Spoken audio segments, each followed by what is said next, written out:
itulah beliau tidak menunjukkan diri sebagai seorang yang pemberi sumbangan, tetapi sebagai orang yang menengok saudaranya, bersilaturahim dalam duka, dan beliau membantu.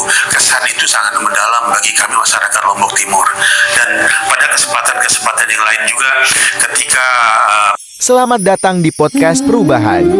Kali ini kami sajikan konten yang berisi testimoni atas Pak Anies Baswedan oleh Gubernur Lombok Timur tahun 2018 sampai tahun 2023. Di antara tiga calon ini, pertama Pak Ganjar, kedua Pak Prabowo, yang ketiga Pak Anies.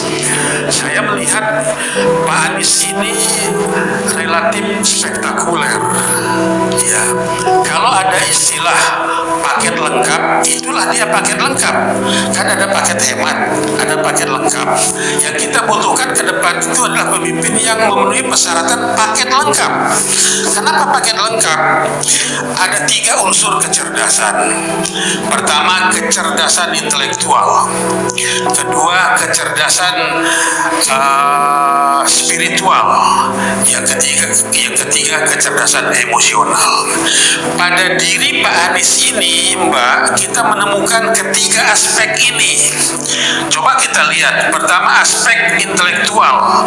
Beliau ini pendidikannya sejak awal sekolah dasar, SMP, SMA, bahkan SMA-nya pun di Amerika.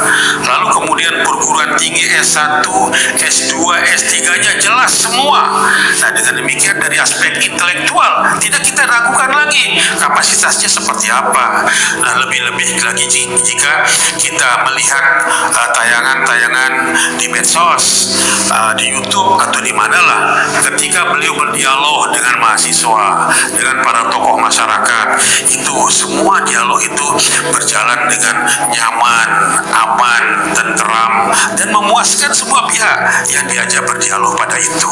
Dengan demikian maka kita tidak bisa menyaksikan lagi bahwa kriteria yang pertama, yaitu kecerdasan intelektual, itu beliau sangat memenuhi persyaratan sebagai seorang pemimpin.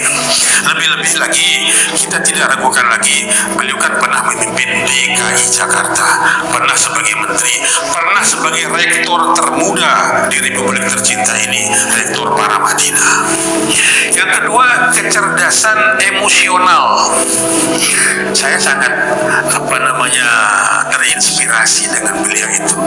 Ketika beliau dibully, ketika beliau dihinakan, ketika beliau didiskreditkan lah, katakan begitu, beliau tidak pernah membalas dengan sebagaimana kita orang-orang biasa membalasnya. Ketenangan beliau, emosional beliau benar-benar terukur, tertata dengan rapi. Dengan demikian maka kalau kita lihat dari aspek itu, maka kita bisa mengatakan bahwa beliau dari aspek emosionalnya benar-benar memenuhi persyaratan sebagai seorang pemimpin. Yang ketiga adalah aspek spiritual. Saya melihat latar belakang beliau dididik oleh orang-orang yang ternama, berpengaruh, berpendidikan. Kan ibu beliau Profesor Doktor Alia, dosen, bapak beliau Abdul Rashid, kakek beliau Abdurrahman Baswedan, itu pahlawan nasional yang tentu mendidik beliau dengan spiritual yang tinggi.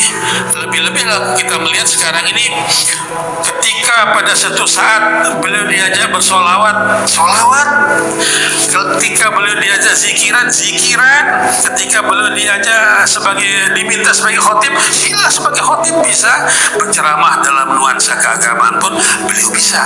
Nah, lebih-lebih lagi kita melihat beliau sholatnya baik, kemudian tata keramanya, sopan santunnya, itu benar-benar menunjukkan bagi beliau sebagai orang yang memenuhi persyaratan sebagai seorang pemimpin.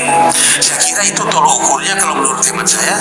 Kecerdasan yang tiga itu, di samping tentu banyak hal yang lain, aspek pengalaman, aspek macam-macam yang sebagai penyempurna daripada indikator calon seorang pemimpin yang didambakan oleh masyarakat Republik Indonesia tercinta ini.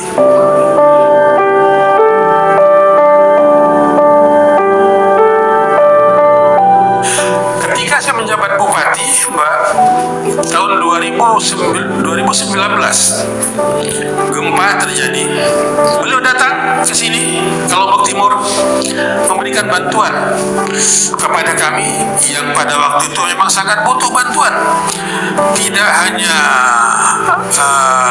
aspek-aspek yang berkaitan dengan kebutuhan sesaat seperti makanan, minuman, selimut dan lain sebagainya, tetapi juga beliau memberikan sesuatu yang sifatnya fenomenal, yang sifatnya yang menjadi saksi sampai dengan saat ini, yaitu sebuah gedung sekolah dasar yang roboh semuanya. Beliau bantu kami mendirikan kembali 6 lokal di situ, ditambah dengan perpustakaannya, ditambah dengan aulanya, sehingga kembalilah sekolah itu berfungsi sebagaimana semula. Nah, pada saat beliau datang itulah beliau tidak menunjukkan diri sebagai seorang yang pemberi sumbangan, tetapi sebagai orang yang menengok saudaranya, bersilaturahim dalam duka, dan beliau membantu. Kesan itu sangat mendalam bagi kami masyarakat Lombok Timur. Dan pada kesempatan yang lain juga, ketika bertemu dengan beliau tidak pernah melupakan silaturahim itu sangat terjaga dengan baik.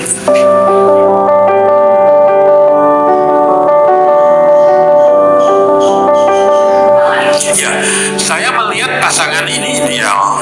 Kenapa? Pak Anies itu tidak pernah menjadi anggota DPR. Pak Anies itu juga tidak pernah menjadi ketua partai. Beliau selalu sebagai orang netral. Nah, ketika dipasangkan dengan Caimin ini, saya melihat ini pasangan yang sangat serasi, saling menutup satu dengan yang lain, saling melengkapi satu dengan yang lain. Meskipun kedua beliau ini pernah menduduki jabatan sebagai seorang menteri pada bidang yang berbeda. Meskipun Caimin juga tidak pernah menjadi seorang gubernur, tapi kan dengan pernahnya Pak Anies menjadi gubernur, dengan pernahnya Caimin menjadi anggota DPR, dengan status sebagai ketua umum sebuah partai Caimin, maka ini saling melengkapi satu dengan yang lain. Artinya ke depan besok ketika beliau insya Allah akan menjadi sebagai presiden dan wakil presiden, beliau akan bisa berkomunikasi dengan semua pihak, dengan partai, dengan masyarakat, dengan lembaga-lembaga tinggi negara, atau dengan lembaga-lembaga swadaya masyarakat. Itu akan berjalan dengan harmonis baik. Kita harapkan seperti itu. Karena itu saya menyatakan bahwa sangat pas ini pasangan ini. Itu artinya adalah tangan-tangan Allah, tangan-tangan Tuhan itu sudah mulai bergerak untuk campur tangan dalam urusan bagaimana masyarakat atau rakyat Republik Indonesia ini mencari pemimpin yang ideal untuk kedepannya.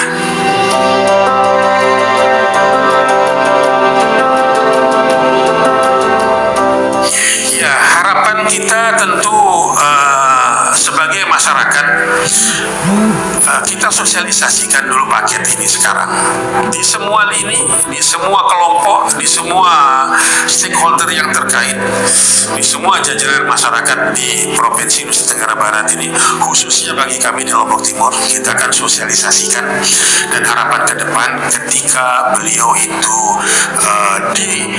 ditakdirkan oleh Allah SWT menjadi presiden dan wakil presiden Republik Indonesia, maka kita berharap dapat menjalankan amanah itu dengan sebaik-baiknya.